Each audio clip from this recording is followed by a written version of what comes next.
बीकानेर जिले की कोलाज तहसील के दाशोड़ी गांव के सपूत मिंजी रत्नों पर आधारित है। मेरे पूर्वज थे, वो मेरे से 6-7 पीढ़ी पहले थे। मैंने उन पर एक किताब लिखी है, मगरे का मोती मिंजी रत्नों। बीकानेर जिले दाशोड़ी गांव दूर पश्चिम में है और वहाँ रत्नोचारण रहते हैं।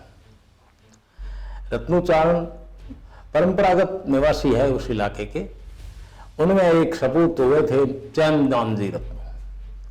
चैनदानजी रत्नों गढ़ियाड़ा ठिकाने के कामदार थे। प्रसंगवश 2 शब्द मैं गढ़ियाड़ा के लिए कहना चाहूँगा। गढ़ियाड़ा जो ठिकाना है ये रावलोत भाटियों का है और ये देरावरीय भाटी कहलाते हैं। रावलोत नहीं है, देरावरीय भाटी है। पाकिस्तान में जो भावलपुर है वो पुराने ज़माने में देरावर राज्य था। सैकड़ों वर्षों तक भाटियों ने वहाँ पर राज्य किया और पूरे सिंध में उनकी बड़ी धाक थी।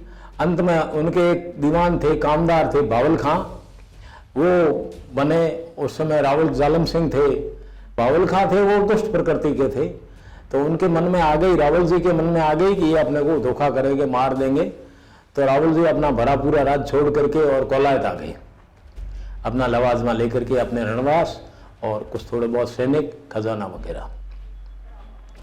कोलायत में वो 2 साल तक रहे। उनका स्वर्गवास कोलायत में हुआ। उनकी छतरी भी कोलायत में बनी हुई है। उनके जो बेटे थे, उनके लड़के थे भोम सिंह जी, उनको बीकानेर के महाराजा गज सिंह जी थे उस समय, उन्होंने गढ़ियाड़ा ठिकाना जागीर में दिया। तो जागीर को संभालने के लिए, जागीर का काम नियमित रूप से करने के लिए कामदार रखे जाते थे उस समय। तो उस समय उन्होंने चैनदान जी को कामदार रखा। उस समय पढ़े लिखे आदमी बहुत कम मिलते थे। चैनदान जी पढ़े लिखे थे, घुड़सवारी में होशियार थे, शस्त्र संचालन में होशियार थे। तो चैनदान जी को दाशोड़ी से बुला करके उन्होंने कामदार रखा। चैनदान जी कामदार रहे और ईमानदारी से और मेहनत से गढ़ियाड़ा का इस प्रकार संचालन किया कि गढ़ियाड़ा हरा भरा हो गया, गढ़ियाड़ा समृद्धिशाली हो गया। वो समय ऐसा था, लूट खसोट का समय था। पूर्वी राजस्थान में पिंडारियों का दौर था, पश्चिमी राजस्थान में राठों का दौर था। राठ मुसलमान होते थे, लूट खसोट करते थे। जो समृद्धशाली गांव होते थे उनको लूट लेते थे, पशुधन ले जाते थे, घर लूट लेते थे, जला देते थे गांव को। तो राठ नवाब था कहीं का छोटा बड़ा, उसको पता लगा कि गढ़ियाड़ा समृद्धिशाली में है, तो वो गढ़ियाड़ा लूटने के लिए अपनी सेना सजा करके आया। गढ़ियाड़े के घेरा लगाया उसने। पता लगता ही चैनदान जी भी अपनी सेना लेकर के उससे मुकाबला करने के लिए चढ़े और गढ़ियाड़े के पास ऋण में उनका मुकाबला हुआ। तो वो राठ नवाब था, उसका एक लड़का था, वो बड़ा जवान और बड़ा फुर्तीला था। उसके काली घोड़ी थी चढ़ने के लिए। उससे वो निकल करके और कभी इधर, कभी लेफ्ट में, कभी राइट में, कभी सामने, कभी पीछे, जो गढ़ियाड़ा रावल जी की सेना थी उस पर अटैक करता, एक आधे आदमी को घायल करता, मारता और वापस अपनी सेना में समा जाता।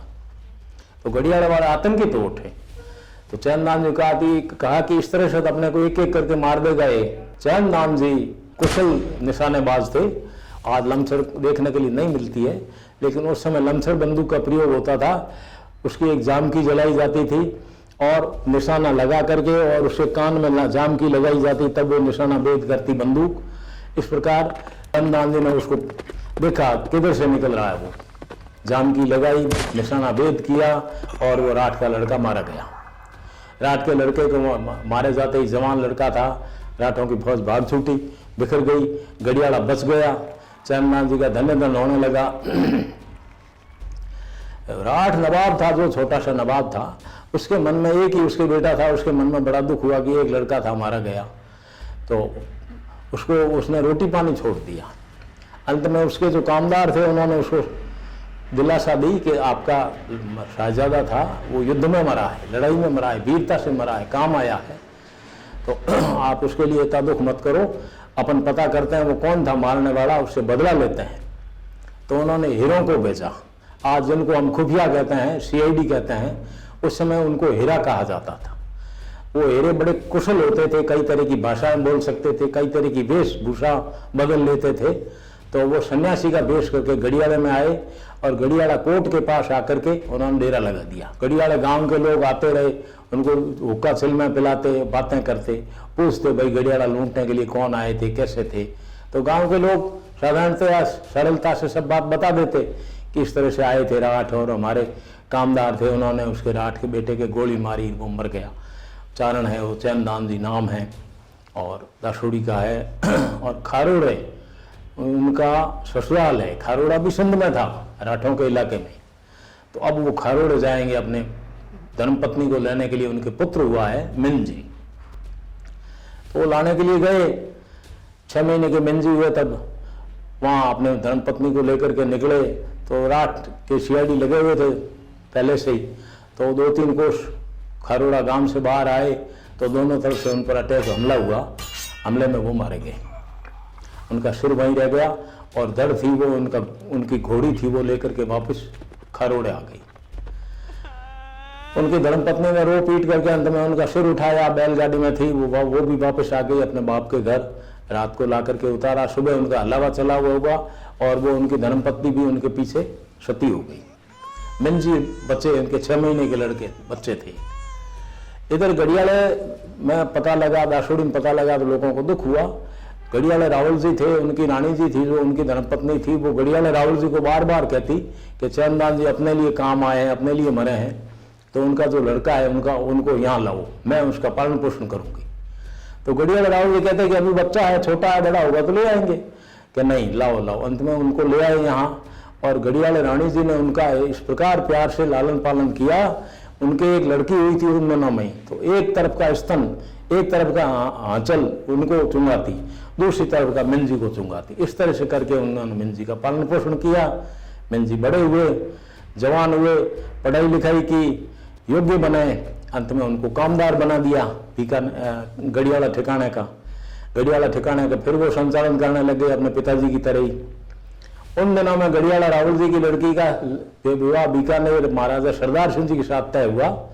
बीकानेर महाराजा सरदार सिंह जी बीकानेर से बारात सजा करके गढ़ियाला गए और वो बारात रही। उन दिनों में बारातें बहुत दिन ठहरती थी, आज की तरह एक रात में काम नहीं होता था, कई दिन, महीने ठहर जाती थी। तो वो बारात की सरबराह में, बारात की सेवा में, बारात की व्यवस्था में मिंजी थी। तो बीकानेर महाराजा की शादी हो गई। उन्होंने देखा कि मिंजी किस तरह से योग्यता पूर्वक सारा संचालन कर रहे हैं, उनको बड़ी प्रसन्नता हुई। तो उन्होंने गढ़ियाला ठाकुर थे, गढ़ियाला के जो रावल थे, उनको कहा कि एक निवेदन है आपसे। तो उन्होंने कहा फरमाइए। कि ये चारण है मिंजी रत्नू, इनको हम बीकानेर ले जाना चाहते हैं, ऐसा योग्य आदमी हमारे राज्य में चाहिए। तो रावल जी ने कहा कि वैसे सब चीजें आपकी है, ये पूरा राज्य आपका है, लेकिन मिंजी का पालन पोषण रानी शाह ने किया, मेरी धर्मपत्नी जी ने किया है, आप उनसे मांगो।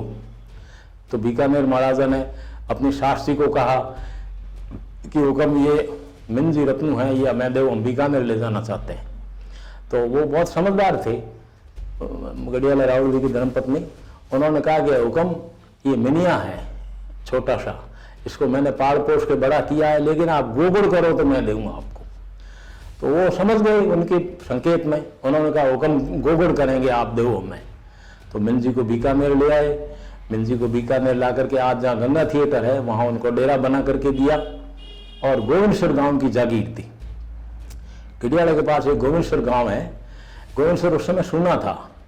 तो मिंजी ने कहा कि मुझे तो मैं बसा लूंगा। तो ताम्रपत्र दिया, वो अभी तक ताम्रपत्र पड़ा है। और मिंजी ने वो गोविंदसर गांव बसाया। दाशोड़ी से ला करके 30 कुंभारों को, एक ब्राह्मण को, एक मेघवाड़ के घर वहाँ बसाए, एक कृष्ण भगवान का मंदिर कराया। वो वैष्णव थे। कृष्ण भगवान का मंदिर कराया, गांव का नाम गोविंदसर रखा और कुआं खोदाया। कुएं में पानी खारा निकल गया, तब उन्होंने तड़ाई खोदाई, मिन्नूरी, जो आज भी उस इलाके का मुख्य पेय स्रोत है। मिन्नूरी तड़ाई गोविंदसर की सीमा में है। और इस प्रकार अपने गांव में हवेली कराई उनके लिए महाराजा ने। और उनकी परोपकार की कहानियां, उनकी परोपकार की कथाएं अनंत है। लेकिन दुर्भाग्यवश बीकानेर और जैसलमेर की सीमा के ऊपर एक तलाई है धनेरी। धनेरी तलाई हमेशा बीकानेर और जैसलमेर रियासतों के कड़े का मूल रही है, राड़ का एक प्रमुख साधन रहा है। तो एक बार मिंजी के वक्त में भी आपस में धनेरी तलाई पर जैसलमेर और बीकानेर के ठाकुर अड़ गए। तो उधर से जैसलमेर की फौजें आ गई, तोपखाना आ गया, इधर से बीकानेर की फौजें तोपखाना लेके आ गई। दोनों तरफ मोर्चे लग गए। मिंजी को पता लगते ही मिंजी बीच में पड़े जाकर के। मिंजी ने समझाइश की कि अरे ऐसे मत करो, तुम संबंधी हो, आपस में क्या कर रहे हो, ये कलह का पतन का मार्ग है। तो मिंजी पर उन्होंने संतोष कर लिया। फिर मिंजी को कहा कि आप फैसला कर दो, हम मान लेंगे। तो मिंजी ने 2 आदमी जैसलमेर की तरफ के, 2 बीकानेर की तरफ के पंच लेकर के और उन्होंने निर्णय किया कि ये तड़ाई है, ये जोधपुर बीकानेर की तरफ रखी जाती है और इसका पायतन है वो जैसलमेर की तरफ रखा जाता है। पायतन मतलब पानी आने का स्रोत, पानी आने की स्थान, कि पानी जब नहीं आएगा तड़ाई में, तड़ाई भरेगी कैसे। तो दोनों का ही इस पर आधिपत्य रहेगा, अधिकार रहेगा। दोनों संतुष्ट हो गए एक बार और वापस बैठ गए, आपस में अफीम लेने लग गए, आपस में अच्छी बातें होने लग गई, हंसी मजाक होने लग गया। हंसी मजाक होते होते ही कहते हैं नहीं कि रोग की जड़ खांसी, झगड़े की जड़ हंसी। तो इस प्रकार करते करते ही किसी के मुंह से कोई हल्की बात निकल गई जिससे वो वापस दोनों बढ़ पड़े और उनकी तलवारें टकराने लग गई। और फिर मिंजी बीच में पड़े, अरे मत करो मत करो, ये तो मजाक की बात है, हंसी की बात है। फिर वो माने नहीं। तब मिंजी ने देखा कि अब मेरा मरना आ गया है, मेरे मरने से ही ये सैकड़ों राजपूत है, ये रुकेंगे नहीं तो रुकेंगे नहीं, कितनी स्त्रियां विधवा हो जाएगी। तो ऐसा करके उन्होंने सूर्य भगवान को साक्षी बना करके करणी जी महाराज, तेमरा राज जी को सम्मुख रख करके और सोने की मूठ की जो कटारी थी वो अपने छाती में पहन ली। पहनते ही वो गिर गए, खत्म हो गए और वो पड़ते ही दोनों सेनाएं रुक गई। उस समय के मूल्य थे, उस समय की परंपराएं थी कि चारण का जब लोही बिखर जाता उसका उल्लंघन कोई नहीं करता, पाप लगता भयंकर। तो जैसलमेर वाले पश्चिम में चले गए, बीकानेर पूर्व में चले गए, अपने अपने चले गए। वो लड़ाई रुक गई और मिंजी ने सैकड़ों आदमियों का मतलब हत्याएं, सैकड़ों आदमियों को मरते हुए रोका। इसलिए मिंजी आज भी अमर है। अड्या धनेरी ऊपर भाटी राठौड़, पैर कटारी पौडियो मिनू चारणों मोड़, ये मिंजी की कथा है। मिंजी आज भी अमर है।